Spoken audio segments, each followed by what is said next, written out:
5 prédateurs avaient acculé la nouvelle serveuse contre la table, hilar, filmant la scène, convaincu que personne n'oserait s'interposer.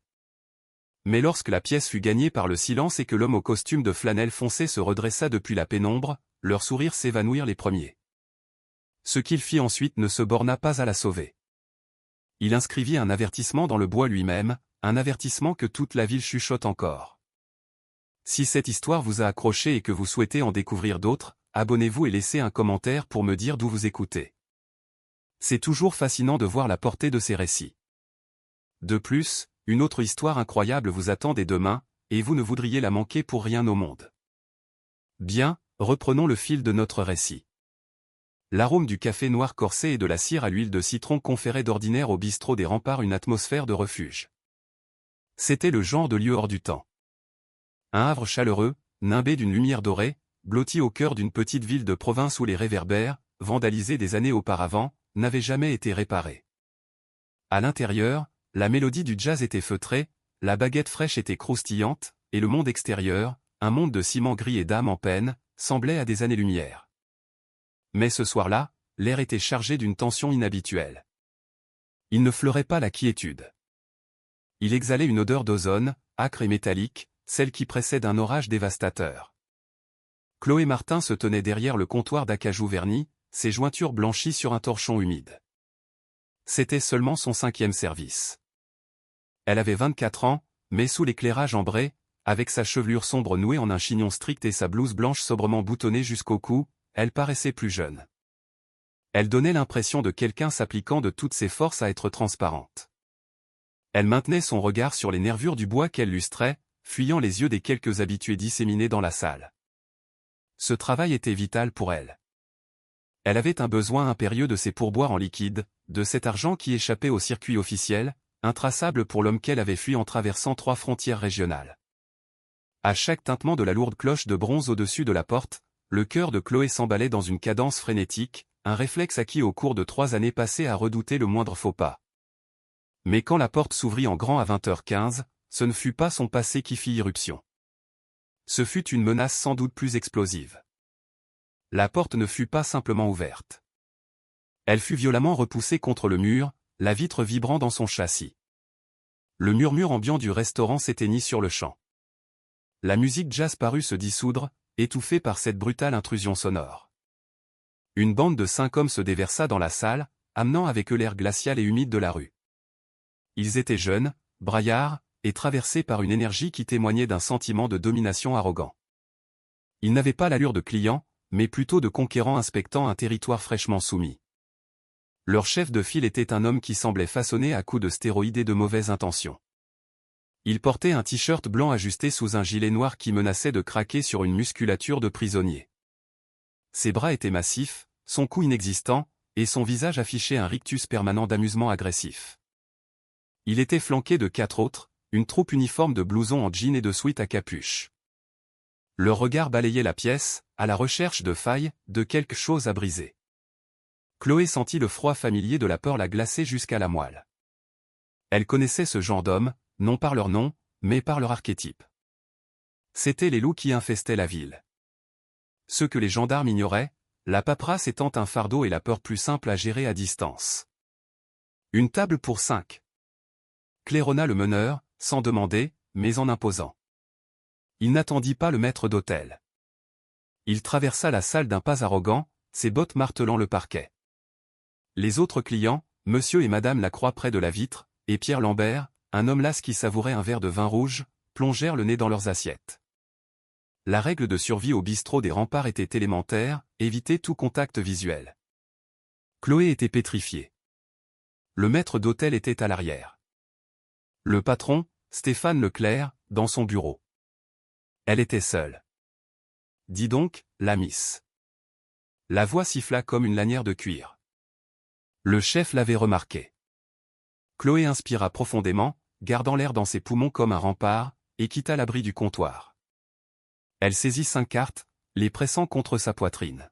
« Suivez-moi » articula-t-elle, sa voix chevrotante malgré ses efforts pour la maîtriser. Elle les mena à la table 12, une grande alcôve circulaire au centre de la salle. En s'installant, ils ne se contentèrent pas de s'asseoir. Ils s'affalèrent. Ils occupèrent l'espace avec une agressivité délibérée, les jambes empiétant sur l'allée, les coudes pointus. Le chef, Léo Dubois, la toisa de la tête aux pieds avec un sourire de prédateur qui lui fit horreur. « Tes nouvelles » constata Théil, faisant fi du menu qu'elle déposa devant lui. « Jamais vu dans le coin. Une poupée comme toi. C'est pas un quartier pour les poupées. Je vous sers quelque chose à boire pour commencer ?» demanda Chloé, les yeux rivés sur son carnet. « Une bière » s'écria l'un des acolytes en jean, Lucas Petit, comme si sa blague était la plus drôle du monde. « Et je veux savoir à quelle heure tu débauches. » La table entière partit d'un éclat de rire. Un son âpre et déchiqueté. Chloé sentit le rouge lui monter aux joues, non pas de confusion, mais de terreur pure. « Je vous apporte vos consommations, » murmura-t-elle, amorçant une retraite. Elle n'avait pas fait 2 pas. Une main massive et calleuse s'abattit sur son poignet. Chloé suffoqua, tentant de se dégager, mais l'étau était de fer. Léo la retenait, son sourire s'étirant cruellement. « J'ai pas fini de te causer, ma belle. On ne tourne pas les talons comme ça. »« Lâchez-moi, je vous en prie, » dit Chloé, la panique lui nouant la gorge. « Et puis quoi encore ?» La nargua Léo. Il se leva, l'écrasant de sa stature. « Tu vas appeler les gendarmes ? Ils mettent pas les pieds ici. Tu vas appeler ton mec ? Il est pas là non plus. » L'atmosphère du restaurant vira de la tension à la terreur pure. L'air était chargé du goût métallique de la violence imminente. « J'ai dit, lâchez-moi » s'écria Chloé, la voix brisée. Léo ne la lâcha pas. Au contraire, il tira. La scène se déroula avec une rapidité foudroyante. D'un geste brutal, Léo fit pivoter Chloé et la renversa sur la table. Le bois craqua sous le choc. Elle perdit son souffle dans un hoquet de douleur. Avant qu'elle n'ait pu esquisser un mouvement, il était sur elle, ses épaules immobilisées sous son poids. Ses complices firent cercle, hurlant et applaudissant, le visage déformé par une joie sadique. L'un d'eux, Hugo Moreau, brandit un téléphone. Le flash l'éblouit. « Matez-moi ça » beugla Léo à l'intention de sa cour. Elle fait la maligne. Regardez comme elle tremble. Chloé gisait, plaquée contre le bois dur, des larmes brûlantes coulant sur ses tempes. L'humiliation était un poids physique, plus insupportable encore que celui de son agresseur. Elle était cernée, sans échappatoire. L'odeur de l'eau de Cologne bas de gamme de Léo et de tabac ranci l'asphyxiait. « Pitié » implora-t-elle en pensée, les yeux fermés. « Pitié, que quelqu'un m'aide. » Mais dans cette ville, l'aide ne venait jamais. C'était la loi. Sauf qu'un homme dans la salle se moquait bien des lois. Dans le coin le plus reculé du restaurant, dans une banquette plongée dans l'ombre, un homme était assis, seul, depuis 7 heures du soir. Il portait un costume de flanelle foncé dont la valeur dépassait celle de l'immeuble. Le col de sa chemise était ouvert, laissant entrevoir des tatouages qui serpentaient sur son cou tel un lierre sombre, une encre qui narrait un passé de violence. Jean-Pierre Beaumont avait observé la scène avec une immobilité de marbre. Il n'avait pas scié lorsque la porte avait claqué. Il n'avait pas tressailli aux premiers éclats de voix. Il était resté assis devant son expresso, le visage aussi impénétrable qu'une pierre.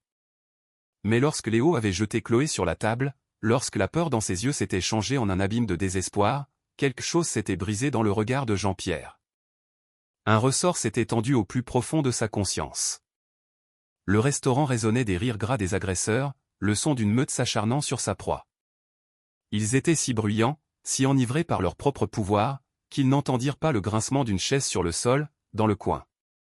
Ils ne virent pas une silhouette se détacher de la paroi. Jean-Pierre Beaumont se leva. Sans hâte. Sans un mot.